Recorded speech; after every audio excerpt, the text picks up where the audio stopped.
All right. Well, Alyssa tells me that we're live. Welcome, everyone. Happy New Year. It's 2022. And we're going to start off our new year with one of our favorite virtual events, the Night Sky Tour with CTC Astronomer Warren Hart.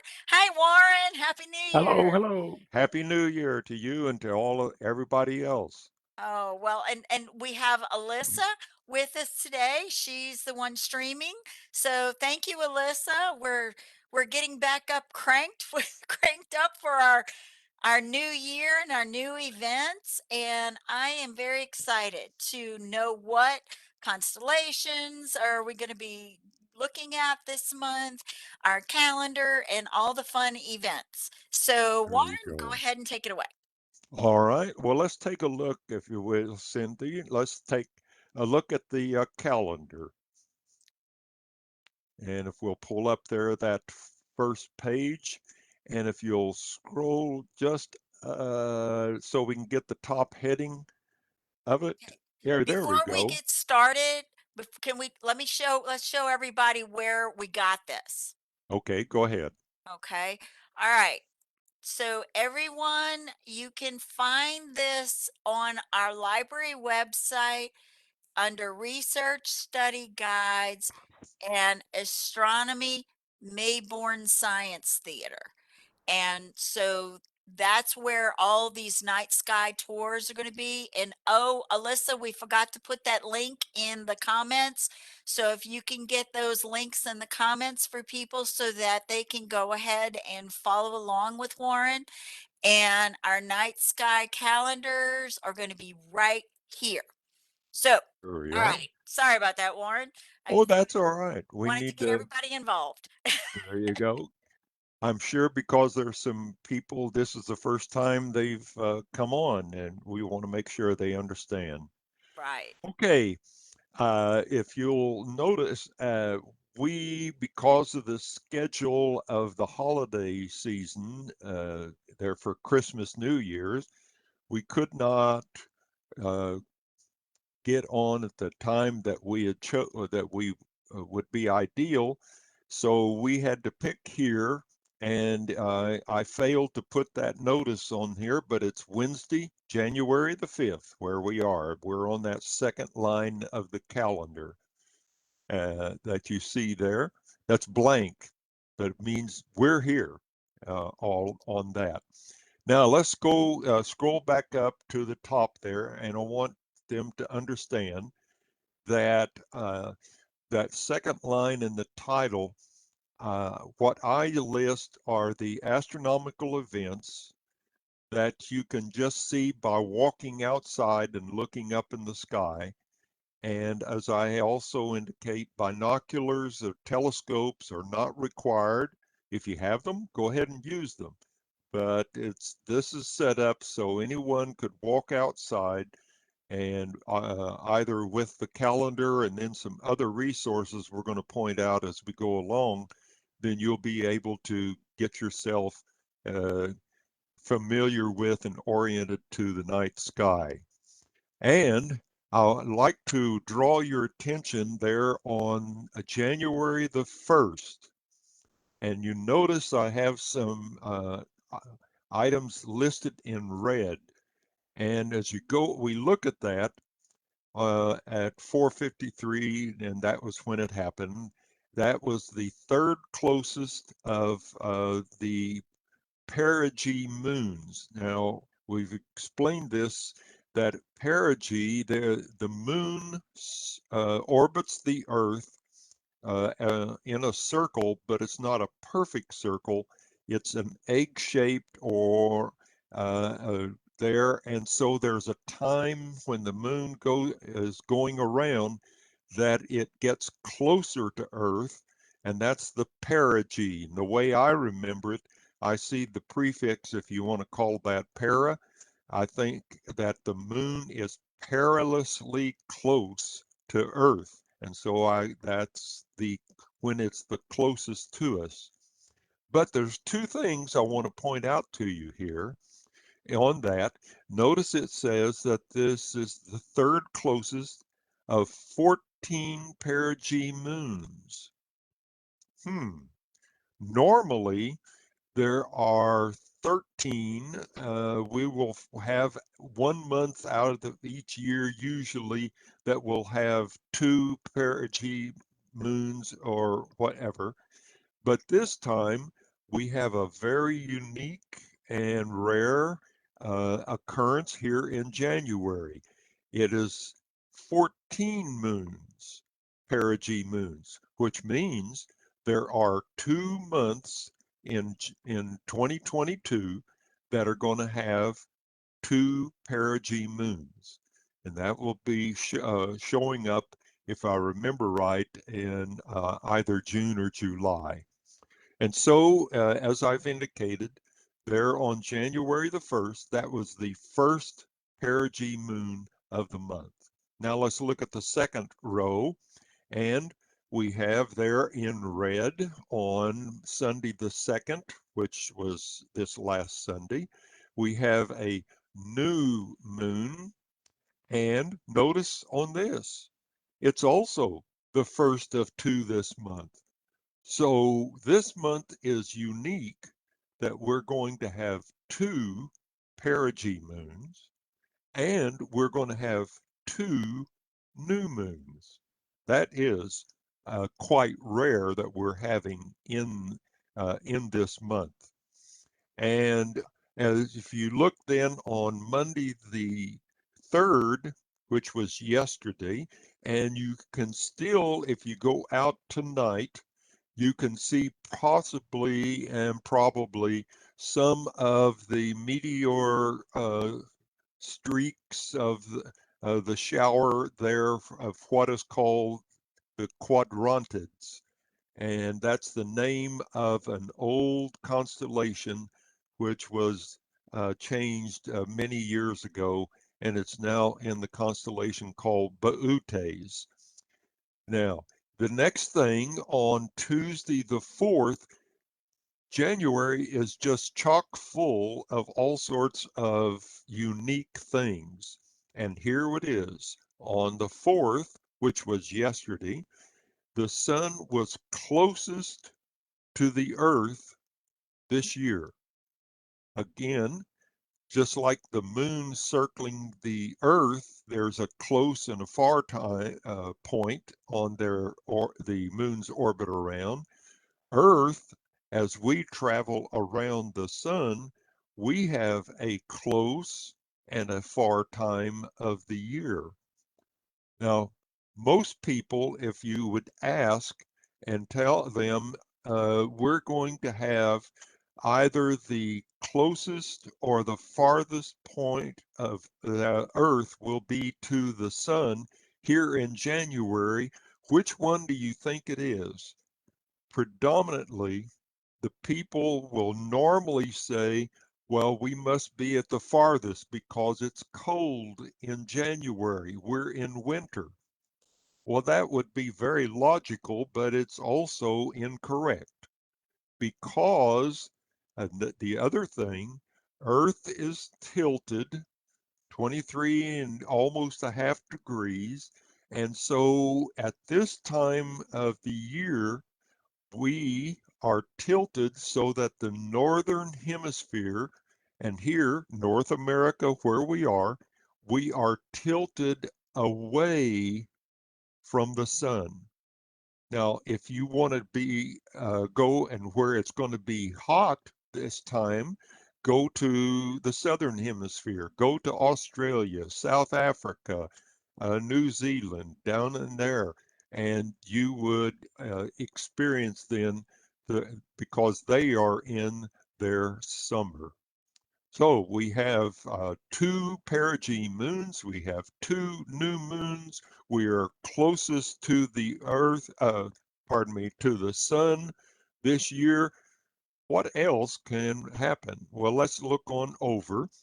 And on Friday the 7th, we're going to have the planet Mercury will be at a location, and that's a technical term there, easternmost elongation from the sun. But what I want to point out to you is that Mercury will trail the sun. So if you want to be able to see Mercury this evening, look for it after sunset. Because the sun comes up first and you would not be able to see Mercury if you waited beyond that. So if wait till sunset and then look, and you should, as it gets darker, be able to find the planet Mercury. Let's go down to the third row of our calendar on the first page. And we have another thing that's unique for January. Guess what? On Sunday the 9th will be the latest sunrise of the year. We, there's just so many things that are happening only in January of 2022. It's almost hard to keep up with them. But anyway, latest sunrise. So as time goes on, then sunrise will be earlier as we go on toward summer, when it will be the earliest sunrise of the year.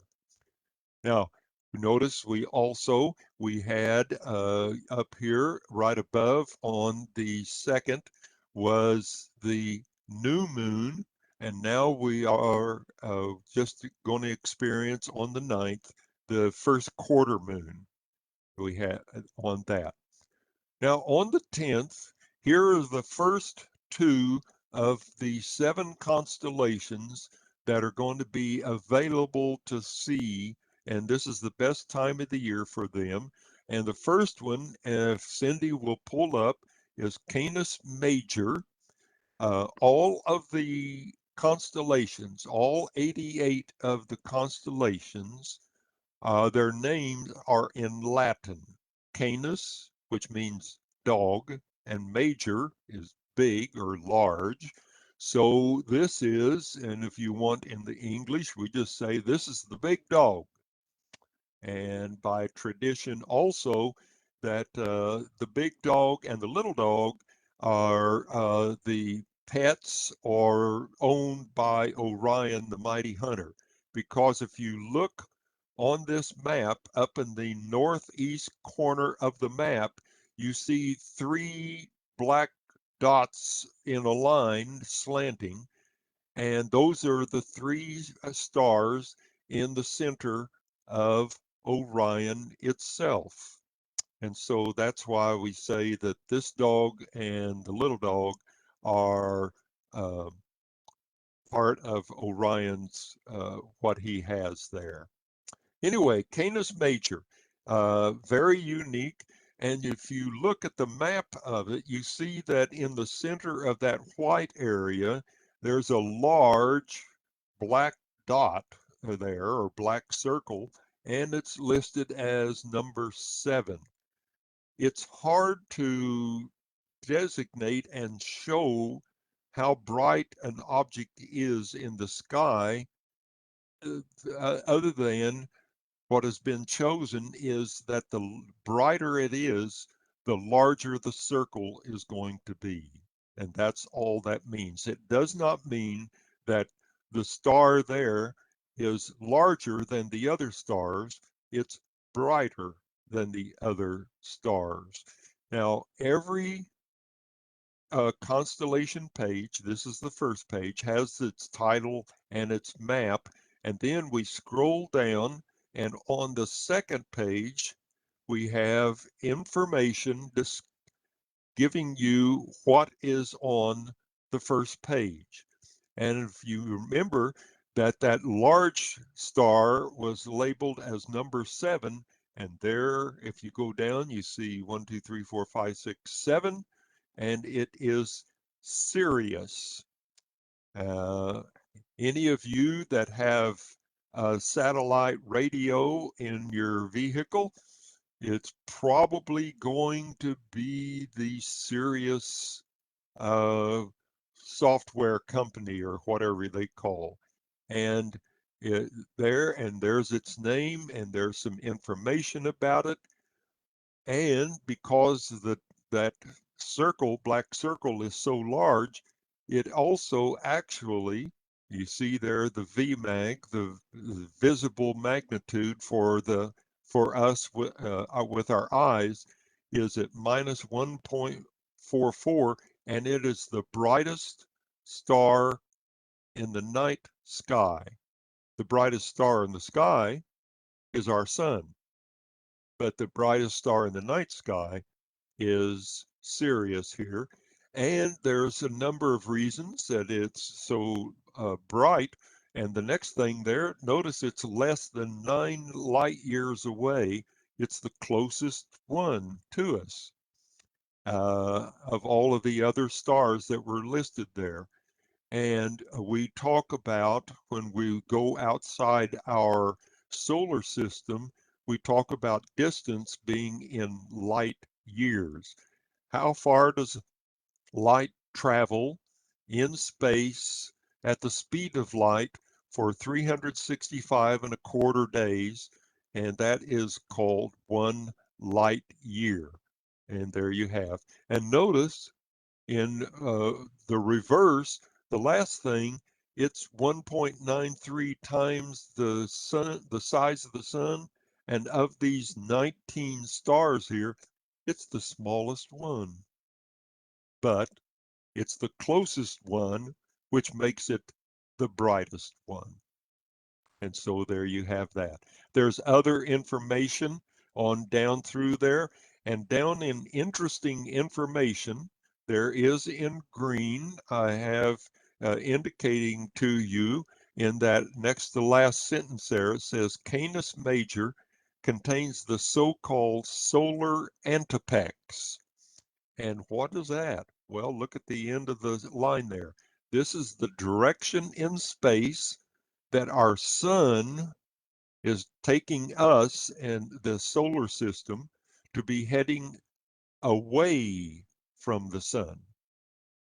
However, will come to a point, and we will see in another constellation later this year, that this is the direction the sun is heading toward. And it happens to be the constellation of Hercules. So everything moves in the universe, and here our solar system, our sun, in here in the Milky Way, the galaxy we're in, seems to be moving away from this area, and we are heading toward the point there in Hercules. Okay, we can go back to the calendar, if you will, Cindy. And we talked about that there. And then the next constellation is Monoceros. And we'll go to this constellation, and it's called the Unicorn. Uh, Mono means one, Ceros means nose or horn or something like that. So it's the people have said in English, we're calling it a unicorn. And there it is. And if you notice, it is just above, look on the map, and you look down below the white area on the map, there is Canis Major. And Monoceros here is parallel with Orion, which is off to the right there in the map. And so in the same thing, there's a first page of all of those things, and then you can go to the second page and you can get what's the information there. And there you can see that. And it's all similar for every constellation. By the way, all the constellation pages that's on the library website are in PDF, and you can download and print them out. And Cindy, do you want to tell them quickly how they could do that? Um, oh, well, they definitely just come to the Astronomy and Mayborn Science Theater Lib Guide, and Click There's a on the maps. Yeah, and all you have to do is just click on, um there's three choices there you have down there in filtering the maps. yes, and you just go ahead and click on the map and hit the download button. Okay. So, okay. You I can choose confused it. by alphabet. You can choose a constellation by Oh, alphabetically. If you want to go to a specific constellation, then you notice you can also go the first line there. All of them here are sorted by month and date. So if the second line, the constellations are sorted alphabetically. If you want to click it that way, mhm. or they like they're set up right now, they're by month and date, and we have that. Let's see, twice on there. Yeah, I don't So know why that's twice. yeah, but anyway, you We were can excited about it. yeah. So you click on that, and then, like Cindy said, then you can download and then print it out in your printer part of your software, front and back, and then you have a copy Download it. that you can take outside and help you orient yourself to find that specific constellation. Yeah, and I have a lot of windows open up. That's why it's taking a little while to open. Yeah. Okay. All right, so let's go back to the calendar then. I just wanted them to Okay. know how. And so here we have, and I also indicate on the constellations to view after sunset.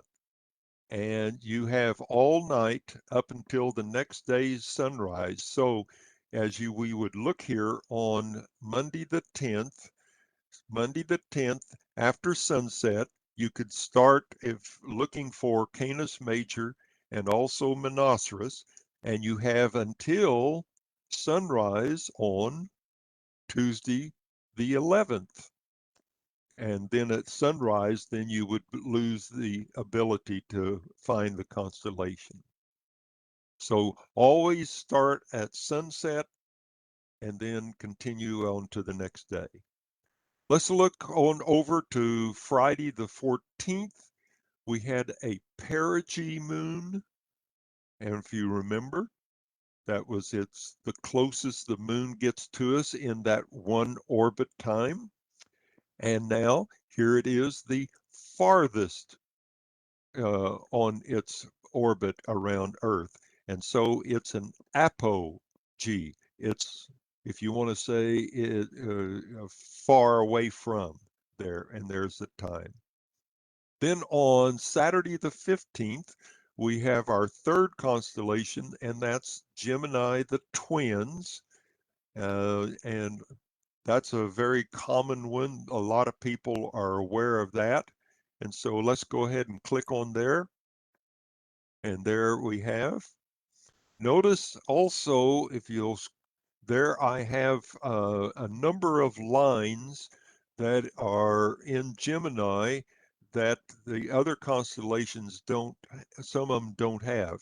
So as we would go from the top on the screen of the map, you come down and you see a brown line, and it says CTC Planetarium's latitude. Oh, this is the latitude that here at Central Texas College, where we are, that is directly over us when it comes up. And if you'll notice there, the star labeled number 14, that happens to be, the name is Castor. Castor is the brightest star in the night sky throughout the year that is the closest to our latitude. There, that's just a little tidbit that, and so when it goes over at during the night at the midnight time or whenever it comes over, you to find it, you're going to look straight up. And then we'll go down and we have, I think that's purple, isn't that what that color is, or magenta or something? Looks purple. Yeah. Purple, and that's the Tropic of Cancer there. And that is shows that it's 23 and 0.44. That's how much Earth is tilted there. And then we have a blue line, and that's the path of the ecliptic. And if you notice on the blue line over toward the right, there is a circle with a yellow circle with the sun, and that's the ecliptic is the path of the sun as we would track it during the year.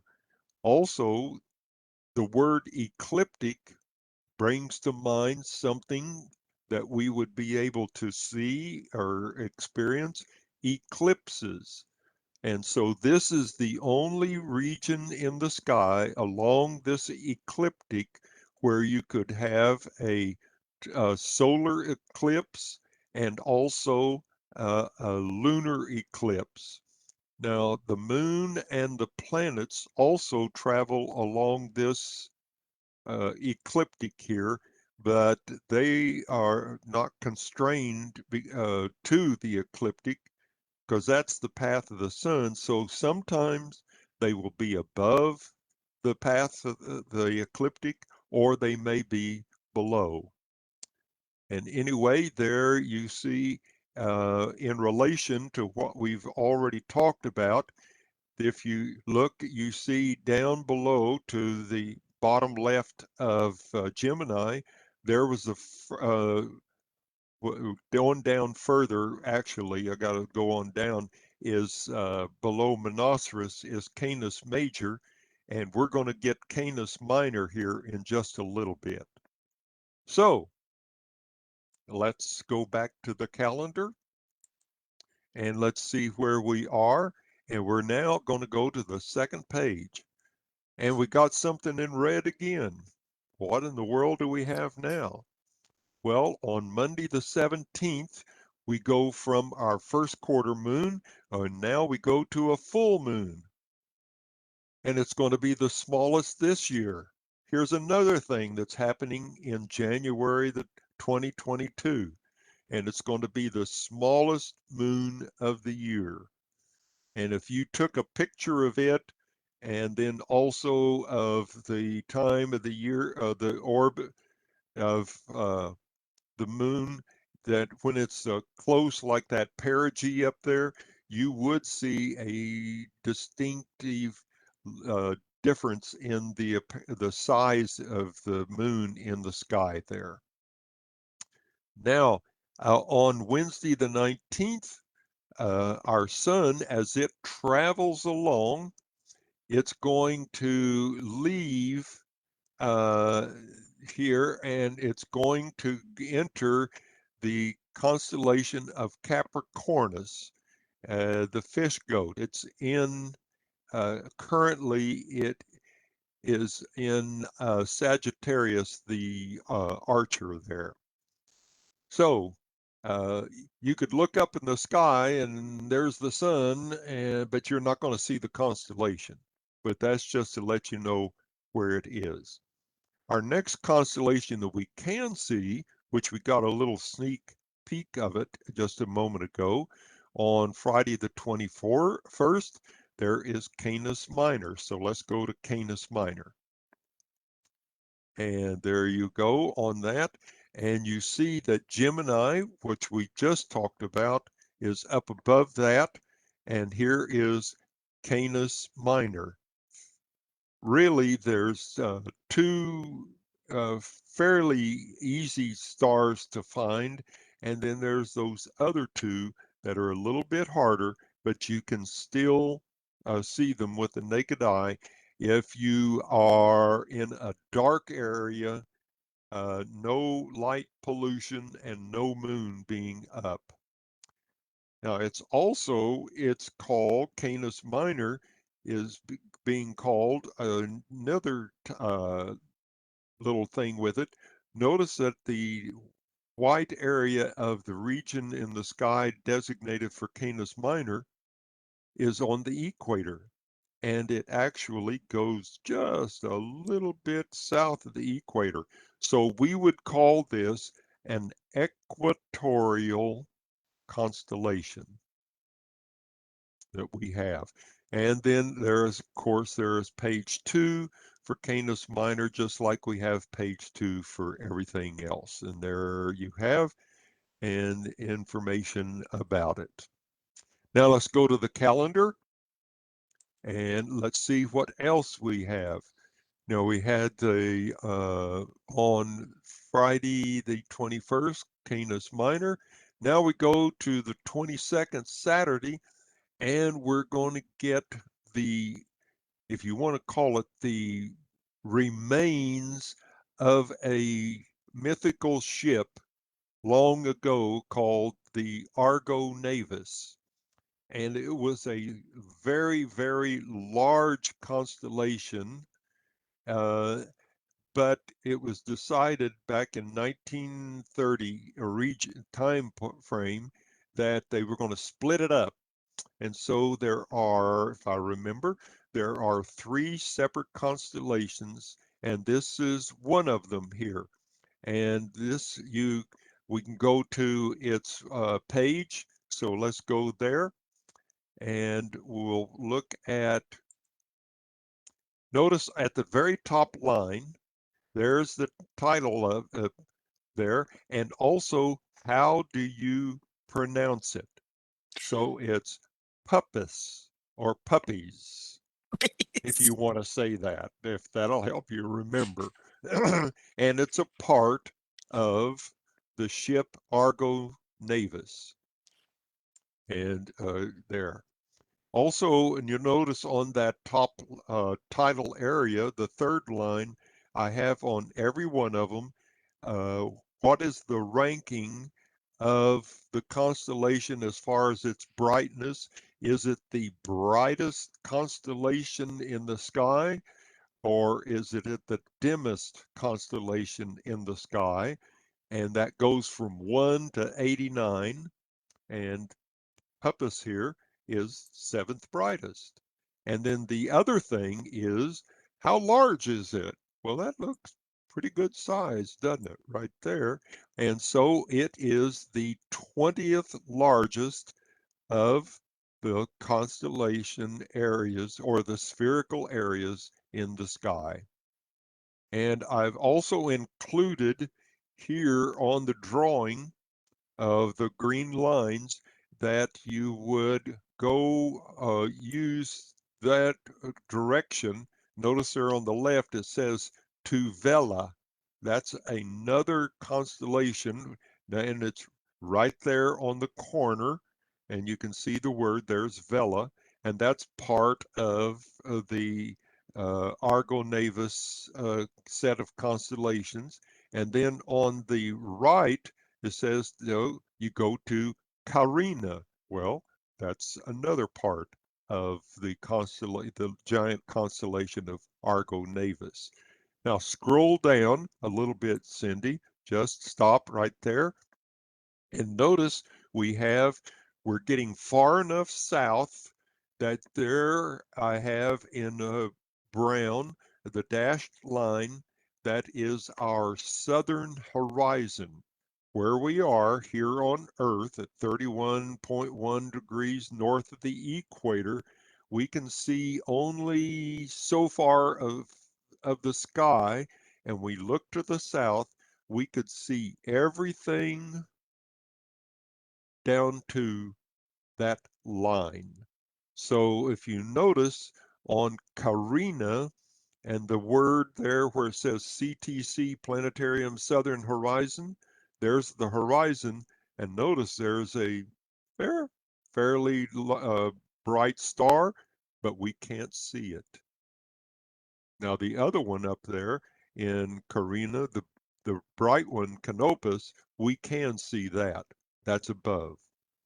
And then the second page, of course, has the information, and we have on there. And the reason, back up just a second there, Cindy.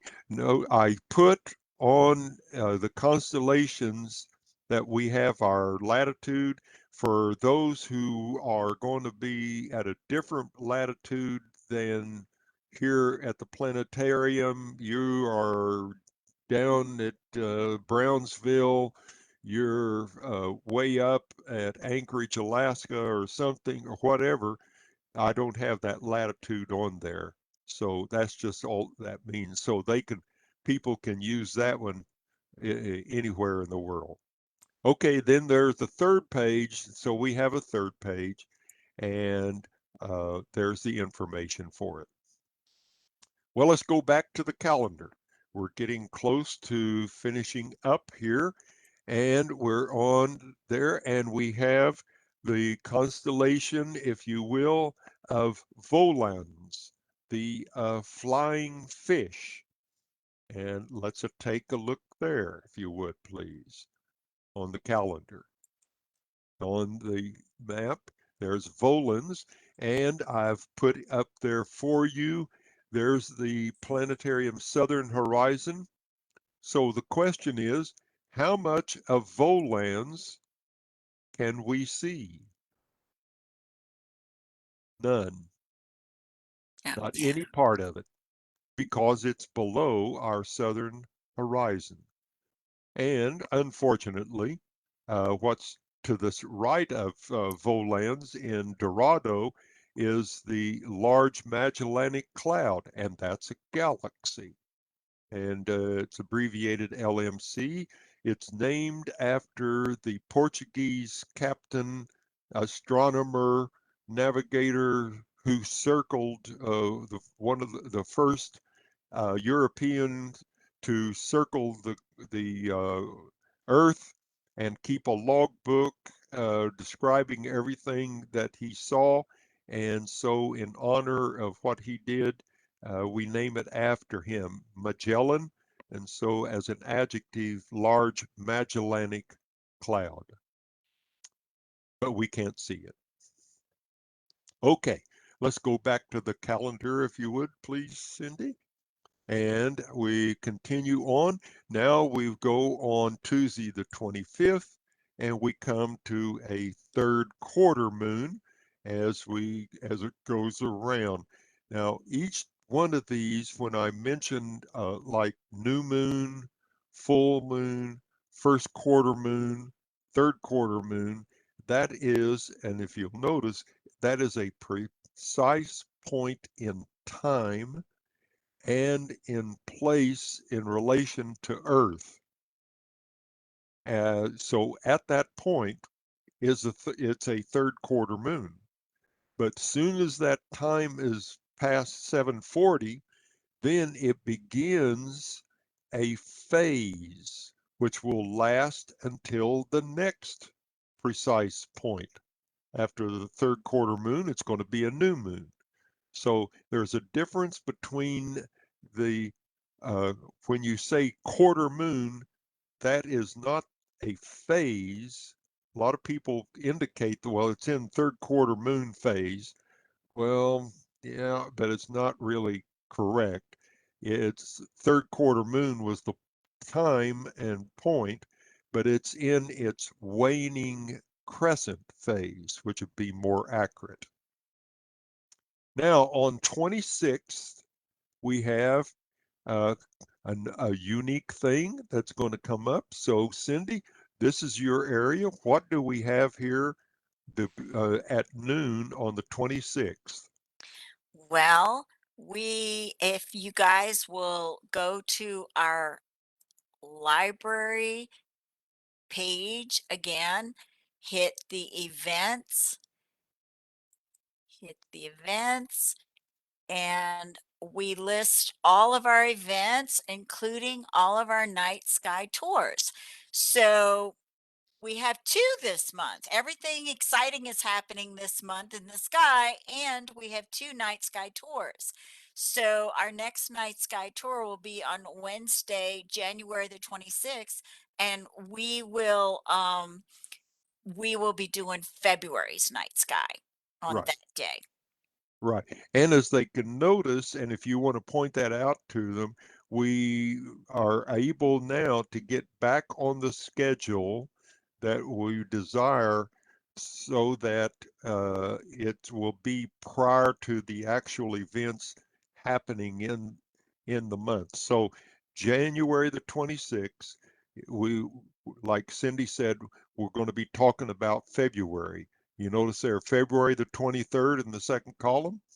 Guess what? We're going to talk about March. And so each time we're going to indicate what's going to happen in the next month. Right. And we correspond these with the actual planetarium where you can come and visit Warren live over at the Mayborn Science Theater for when he does his shows. So he can show you with a pointer in the planetarium dome that all these that he's showing you here on our virtual events. Yes. And also, if you do come, uh, don't be taken back. I'm not virtual at that time. I'm real, and you don't have to come up and poke me to find out to see if I'm a real person or just a figment of your imagination. Yes, you're real, Warren. You're Yeah, real. you're okay. All right, on the 26th, that day, like Cindy said, we will talk about February. And in the evening, then, is our next and actually our last constellation for January, the seventh constellation. And that's the constellation of Lynx. And it just happens to, that's the name of it, and Latin name Lynx. And so rather than saying cat or what, it's just that again. So let's look at the picture. There it is. And it's not a whole lot, but there we have it.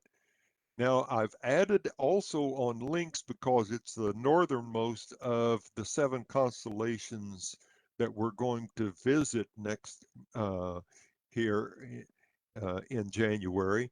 I have another line up there, and notice I have indicated that's the lower limit of the CTC Planetarium's circumpolar region. Now, what does circumpolar mean? Well, it means, think of circum with the word circumference. Okay. It is, and also it's polar. So this is where we look to the northern horizon, that everything above that line we can see every night of the year. That part of the line there going north toward the North Pole never sets below the, the north horizon for us. Remember, we have way down to the southern horizon that is also circumpolar around the South Pole, but it is what describes what we cannot see. This is what we can see. And then there is also Lynx is just above Gemini, and there's that uh, planetarium's latitude right there, and a little bit of the eclipse. So those are the seven constellations that are coming up uh, this month. Fortunately, we had on the 5th today, we're close enough to the first of the month that we have not skipped any of those constellations. Okay, now let's go on the 29th on Saturday. We will get back on schedule at the planetarium that my physical night sky tour, eyes only astronaut event tour, is on the last Saturday of each month. And that's what we do from January through September. Now, we just got out of the December thing, but October, November, December, we cannot do the last Saturday because in October we have to bump the week because of Halloween. In November, we bump it because of Thanksgiving. And in December, Christmas and New Year's. So, but here we have here, and notice in February, there's only 5 constellations. It's not the same number all for each constellation, each month, it's different. Well, let's go to the last line on the calendar, and we got our red line, red things again. On Sunday the 30th, there is our second and last perigee of January. And on the 31st, there is our second and last new moon. Now, unfortunately, the new moon, you're not going to see it because it's in between us and the sun. And it's going to be very large because what's on the day prior to that? On the 30th, the moon is at perigee. So it will be a very large new moon. And it's, I was checking and I don't believe it's the largest one of the year. And then there are some 2 other things that comes up in February. So there you have our January calendar of events that all you have to do is go outside and look up. Now, if there's any questions, we got a few minutes here. If anybody has a question, they can send it to, how do they do in it? the comments. Yes, yes. So, Alyssa, are there any questions at the moment? Oh, she's going to have None to. yet, none yet at the Not moment. yet. Yeah. Okay. Well, while we're waiting, I wanted to also show everyone on the Mayborn Science Theater site that we have when the shows are. We have, Mayborn Science Theater information for them. We have astronomy books here at our library, databases, films, internet resources. Warren has some additional astronomy documents, and Warren also makes these fun activities. Each month he creates, we've got our crypto puzzles, our drop quote puzzles, and our Sudoku puzzles that he makes. And what we do each month is we post a new one, and then you can go ahead and solve it. And if you want to upload your answers here, you can put them here, and we're gonna go ahead and have a contest that between now and May 25th, whoever has the most correct answers will win a prize. It has to be that we haven't posted the answers yet, though. So make sure you didn't send it to us after Warren has given us the answers. But so there's a lot of fun things that you can do, and they're all astronomy related, Yes. correct? Correct. Correct. All right. All right. All So, right. well, Warren, if there's no more questions, um, guys, we do this every month. Oh, wait, there is a question, Warren. Why was the Argonavis split up? Well, it was decided by the professional astronomers at that time that it was so large that they wanted to help people, I guess, to learn more different segments of the sky, they broke it up into those separate constellations. So there's not a uh, let's see, set in stone or whatever. The constellations cannot change as far as their area or anything like that. As time goes on, there's what is called precession, and that is affecting us all the time. And centuries from now, they are going to have to change some of the information on the size or the area of these different constellations. So That I'm was actually sure there would be some history that would be in in some books saying why they actually did split it.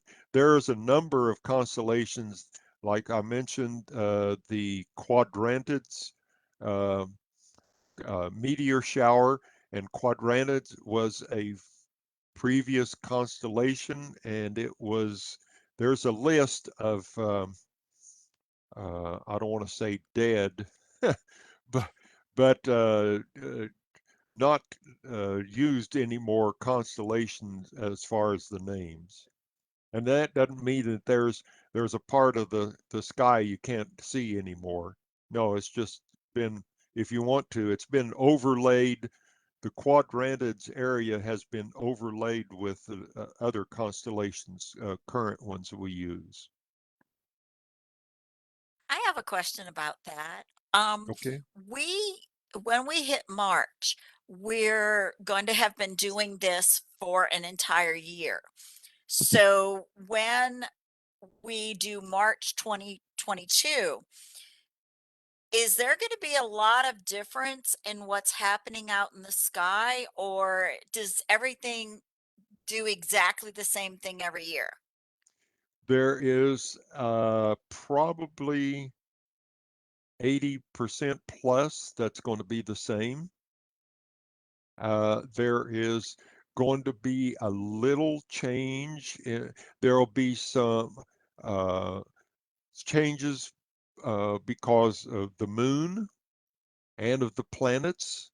Those four items do have the quickest amount of or shortest amount of time for things to change. Uh, we could have what we call a conjunction of planets. Jupiter gets close, as it looks like in the sky, to Saturn or something like that.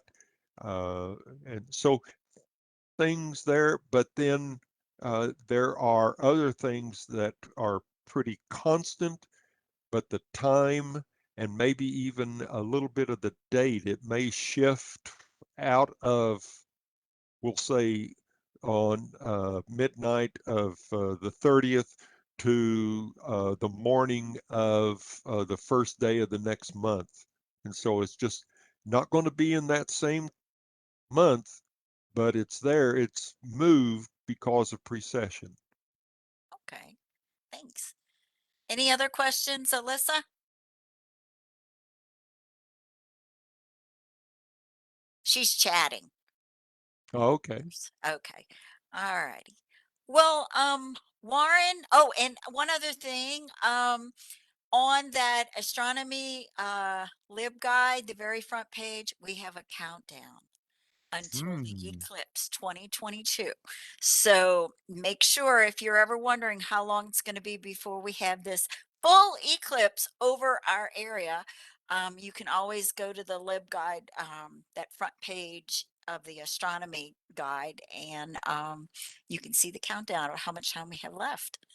Right. So, And that is going to be a rare occurrence. On average, every place on Earth on average can get a total solar eclipse about every 300 plus years. We are over 500 years. It's wow. 500 and I think 400 days or years that it's been. So we're overdue, and it's going to be a total solar eclipse. It will be up just under 7.5 minutes long of total eclipse. The previous big one that happened a couple years ago that went across the United States was just over 4 minutes. So we got an extra few minutes there that we're going to be able to see on that. Well, we're excited. We're Yes. ready for Pray, all of that. yeah, pray for clear skies because there's no do-over. You can't call out and say, I didn't see it, run it back again. Nope, can't do that. Well, in this spring, we have another Eclipse 2024, a revisit event where Warren is going to talk about all our what's going to happen and where it's going to go and all that fun, exciting stuff. So, Sure. all right. Well, Warren, thank you again. Thank you, Alyssa, for streaming. And Warren, thank you for sharing your knowledge, your wisdom. I find myself after watching these every month, as soon as it gets dark, I'm looking up. I'm Very looking good. for all the lights in the sky. Sure, So, there you go. yeah, it's really exciting to know what's going on when you do look up in the sky. And everybody go out like where there's no lights, and you'd be amazed to see what you can see just just with your eyes. So, Mhm. Well, all by the right. way, real quick for the last minute here, I just read in the paper and on the news. Some of you may have seen in the news that, what is it, 12 missionaries that were in Haiti escaped being kidnapped. They were kidnapped, I don't know how long ago, and it included children, parents, and single people.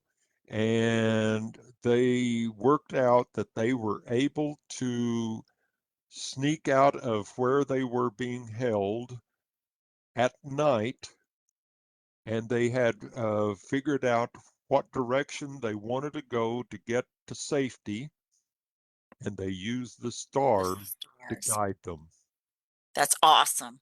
That is very awesome. Thank you for sharing that with us. See, guys, it'll help if you get lost. Yeah, right.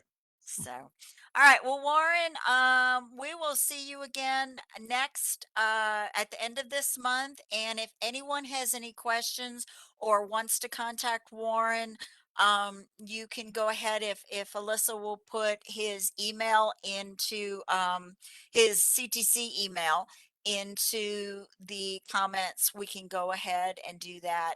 I hope you guys check out his night sky tour at the planetarium, and we will see you guys next end of this month. So, Well, we're going to have in the middle, we got the one for February. yes. Yep. Well, it's kind of sort of at the end, Yeah, right? that's right. It's right. It's close. It's There you close. go. Yeah. All right. Well, everybody have a great day. I'm so glad everybody's back. It's so good to see everybody back on campus. And you guys make sure you get involved with all of our virtual events this spring. We've got a ton. Oh, and our in-person events as well. So, all right. Well, bye, Warren. We will Bye see you bye. later. Bye, guys. All right, Bye. Alyssa, if you will take us out.